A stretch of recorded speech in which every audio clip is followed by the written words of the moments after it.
खबर से दरअसल पाकिस्तान अब एक नई और खतरनाक डगर पर निकल चुका है, जहां लोकतंत्र की जगह सैन्य तानाशाही ने अपनी जड़ें मजबूत कर ली हैं। पाकिस्तान कैबिनेट द्वारा डिफेंस फोर्सेस एक्ट को मंजूरी दिए जाने के बाद सेना प्रमुख आसिम मुनीर अब देश के अघोषित सर्वे सर्वा बन चुके हैं। इस नए कानून ने मुनीर को ऐसी असीमित शक्तियां दे दी हैं जिनके सामने अब पाकिस्तान की चुनी हुई सरकार महज एक रबर स्टैंप बनकर रह गई है। यह कदम पाकिस्तान के इतिहास में एक बड़े तख्ता पलट के समान है, जिसे कागजों पर कानूनी जामा बाकायदा पहना दिया गया है। अब स्थिति यह है कि मुनीर के आदेश ही कानून है। सैन्य प्रतिष्ठान की आलोचना करना राष्ट्रद्रोह के बराबर होगा और इसके लिए किसी भी नागरिक को बिना किसी कानूनी प्रक्रिया के सैन्य अदालतों में घसीटा जा सकता है। बलोच नागरिकों की आवाज दबाने के लिए शक्ति का सबसे ज्यादा दुरुपयोग होने की आशंका है। बलोच जनता जो पहले से ही अपने हक और आजादी के लिए संघर्ष कर रही थी, अब सीधे तौर पर सेना की दमनकारी मशीनरी के निशाने पर होगी।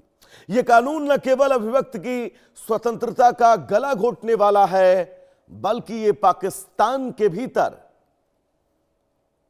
सेना के वर्चस्व को चुनौती देने वाले हर उस संस्थान को खत्म करने की एक सुनियोजित कोशिश है जो थोड़ा भी स्वतंत्र रहने की कोशिश करता है।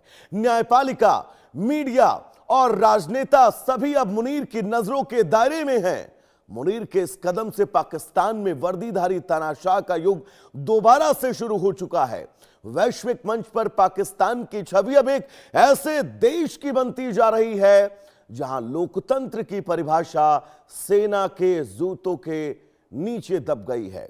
अगर मैं आपसे बात करूं तो बलोच क्षेत्र हो या फिर मुख्यधारा का पाकिस्तान, हर जगह खौफ का माहौल है और ये शक्ति का वो अतिकेंद्रण है जो किसी भी देश के भीतर से उस देश को खोखला करने के लिए काफी है। पाकिस्तान का भविष्य पूरी तरह एक ऐसे सैन्य प्रमुख के हाथ में है जिसकी भूख सत्ता पर नियंत्रण स्थापित करना है। आने वाले दिन न केवल बलोच नागरिकों के लिए बल्कि पूरे पाकिस्तान के लिए बेहद कठिन और अनिश्चित होने वाले हैं, जहां मुनीर का हुक्म ही अंतिम सत्य होगा और पाकिस्तान की आवाम को उस अंतिम सत्य के पीछे पीछे ना चाहते हुए भी चलना पड़ेगा।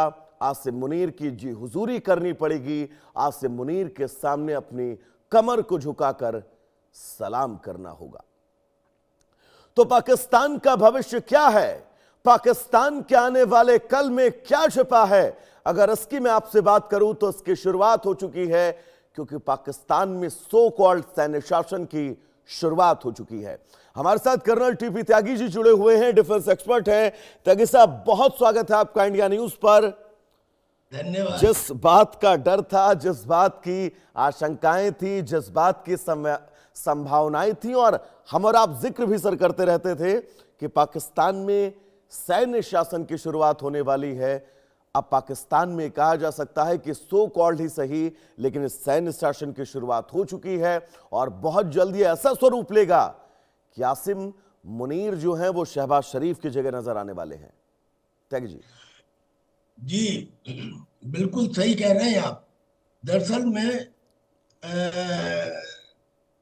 जो डिफेंस फोर्सेस एक्ट अब आया है, ये 27th amendment to the constitution का एक्सटेंशन है। इसका ग्राउंड पहले ही तैयार कर लिया गया था। आपको ध्यान होगा 27th अमेंडमेंट जो कॉन्स्टिट्यूशन में किया गया, उसमें पहले तो मुनीर को बनाया गया चीफ ऑफ डिफेंस फोर्सेस, फिर उसके बाद उनको इम्यूनिटी दी गई कि लाइफ लॉन्ग आपके खिलाफ कोई एक्शन नहीं लिया जा सकता।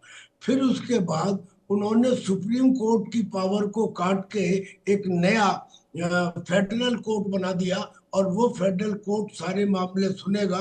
सुप्रीम कोर्ट केवल एक एपेलेट कोर्ट बन के रह गया। फिर उन्होंने एक जुडिशियल कमीशन बना दिया, यानी कि जो एग्जीक्यूटिव है, एग्जीक्यूटिव कौन, मुनीर के जो एग्जीक्यूटिव है उसके हाथ में आ जाएंगे जजों के अपॉइंटमेंट और जजों के ट्रांसफर।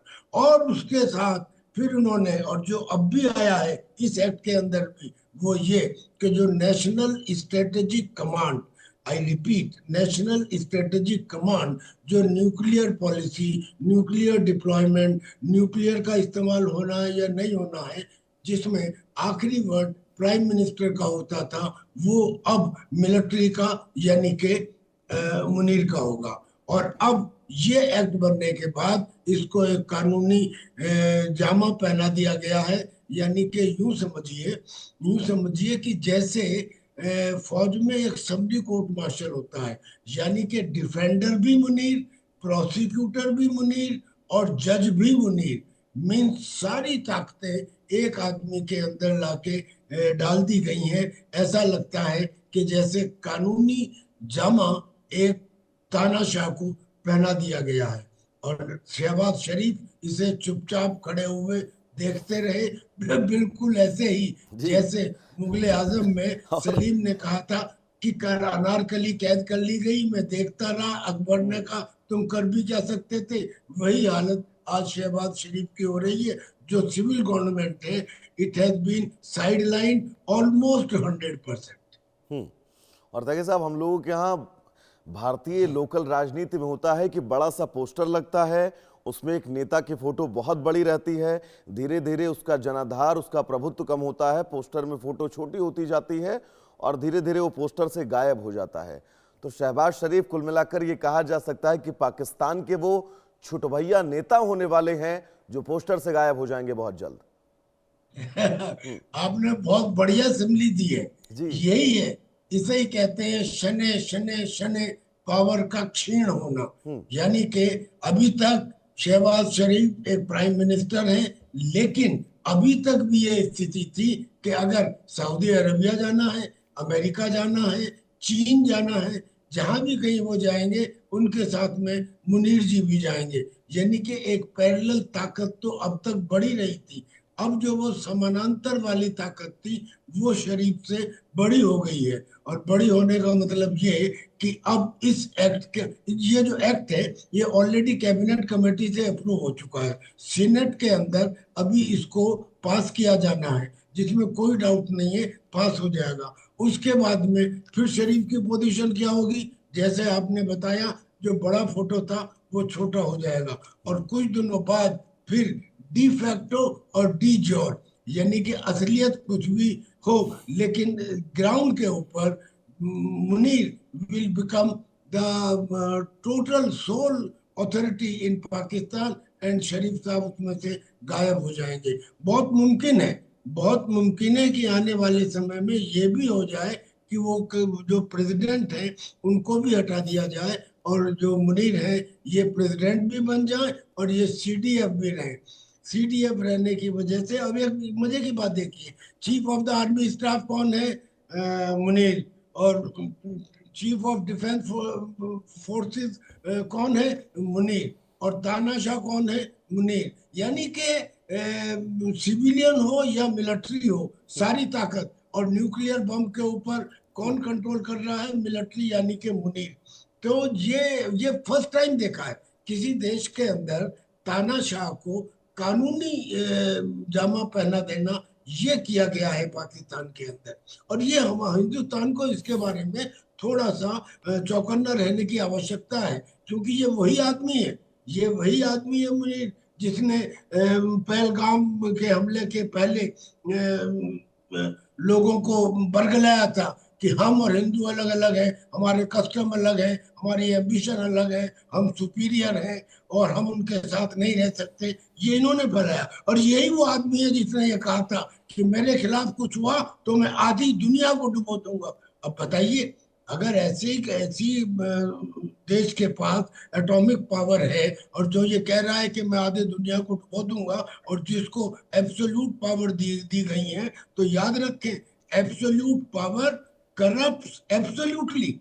यानी कि ऐसे आदमी के हाथ में आना, और वो भी एक इस्लामिक देश में, मैं समझता हूँ ये ठीक नहीं है। और हिंदुस्तान को त्यागी तो जी, इसके बारे यही में यही मेरा अगला सवाल भी आपसे था। अगर आसिम मुनीर के हाथ में, जैसा कि पूरी पावर लगभग तो आ ही चुकी है, अगर पूरी तरह से पाकिस्तान का हर प्रणाली पाकिस्तान की, हर फोर्सेस पाकिस्तान के हर सवाल और जवाब की जिम्मेदारी मुनीर के हाथ में पूरी तरह से आ जाती है, तो ये भारत के परिप्रेक्ष्य में कितना खास होगा, कितना महत्वपूर्ण होगा, मुश्किलें होंगी या फिर भारत के लिए बहुत चीजें आसान होने वाली हैं? नहीं, भारत के लिए ये आसान नहीं होने वाली। हालांकि एक थोड़ा सा शिफ्ट आया है और पैराडिगम शिफ्ट आया है। वो शिफ्ट ये आया है कि वो अमेरिका जो आज तक कश्मीर को डिस्प्यूटेड टेरिटरी बताता रहा और कई कई बार उनके कई कई प्रेसिडेंट्स ने ये कहा कि हम कश्मीर के इशू में हिंदुस्तान और पाकिस्तान के बीच में मध्यस्थता करना चाहते हैं। हिंदुस्तान ने फर्मली कह दिया कि 1972 के शिमला समझौता और 1999 के लाहौर डिक्लेरेशन के बाद हम किसी कीमत पे थर्ड पार्टी की मध्यस्थता स्वीकार नहीं करेंगे। तो ये तो हो गया कि हमने मध्यस्थता स्वीकार नहीं की कि हम बायलेटरल करेंगे। लेकिन अमेरिका ने अब आके, यानी कि जो अमेरिका का राजदूत हिंदुस्तान में है, गौर, सर्जेई गौर है, वो जब जम्मू एंड कश्मीर में गए तब उन्होंने कहा कि कश्मीर भारत का इम्पोर्टेंट मुख्य अंग है और इतना खूबसूरत है। मैं तो कहूंगा कि जो यहाँ पे टूरिज्म के ऊपर रेस्ट्रिक्शन लगा रखी हैं उनको रिलीज किया जाए, उनको फ्री किया जाए, यहाँ आया जाए। इसकी वजह से अब पाकिस्तान में और ज्यादा खतरा, यानी कि पाकिस्तान में जब ताकत इनके ऊपर आ गई, इनके पास आ गई, तो ये कोशिश करेंगे कि हिंदुस्तान के खिलाफ कोई एक्शन ले। और अगर इन्होंने एक्शन लिया इसका मतलब हिंदुस्तान को तैयार रहना पड़ेगा, particularly from the nuclear point of view. हालांकि हमने ऑपरेशन सिंदूर में उनको दिखा दिया था कि तुम्हारे किराना हिल हमारी अप्रोच में है, पर फिर भी हमको सबसे ज्यादा न्यूक्लियर पॉइंट ऑफ व्यू से तैयार रहना पड़ेगा इस देश के खिलाफ। त्यागी जी, पाकिस्तान के अंदर जो आंतरिक परिस्थितियां हैं, इंटरनल सिचुएशन उस वक्त बलूचिस्तान, पाक अधिकृत कश्मीर, खैबर पख्तूनख्वा, वहां के इंटरनल पॉलिटिक्स, पीटीआई को लेकर जो संघर्ष सड़कों पर हो रहा है, इन हालातों से निपटने में आसिम मुनीर कितना सक्षम हो सकते हैं, कितनी चुनौती उनके सामने हो सकती है? देखिए जी, ताकत के सामने कितना भी आप में रिजॉल्व हो, लेकिन अगर आपके पास एब्सोल्यूट पावर है, आप हर बात के ऊपर गोली चलाते हैं, दिखाई दे रहा है कल को क्या होगा ये तो भविष्य के गर्त में छुपा है। लेकिन बीते हुए कल में क्या हुआ है अगर उससे अंदाजा लगाया जाए, तो जैसे मुनीर ने पीओके के अंदर बाकायदा गोली चलवा के करीब 400 लोगों को मरवाया 5 जून से लेके और आज तक, और ऐसे ही उसने बलूचिस्तान के अंदर, याद होगा आपको कि वहां पे ऐसी भी सिचुएशन आई है जब लो एल्टीट्यूड से हेलीकॉप्टर से वहां के विद्रोहियों को डाला गया है नीचे, उनमें से कुछ आज भी जिंदा है। यानी कि ये अंदाजा लगाया जा सकता है कि मुल्ला मुनीर ये उनके खिलाफ एक्शन लेंगे, स्टर्न एक्शन लेंगे, गोली चलाएंगे। वो दिन और वो तस्वीरें भी याद करिए जब ऑपरेशन सिंदूर में भारत ने पाकिस्तान को बुरी तरह से पीटा था। उसके बाद संघर्ष विराम हुआ, अमेरिका के पास गिड़गिड़ाते हुए ये देश जाता है और उसके बाद आसिम मुनीर अपनी पीठ थपथपाते हैं, अपने आप को फील्ड मार्शल घोषित कर देते हैं। फिलहाल त्यागी जी, आपका बहुत बहुत शुक्रिया इस तमाम जरूरी जानकारी को हमारे दर्शकों तक पहुंचाने के लिए। आगे बढ़ेंगे, उस बीच बड़ी खबर आपको बता दें, दिल्ली में आज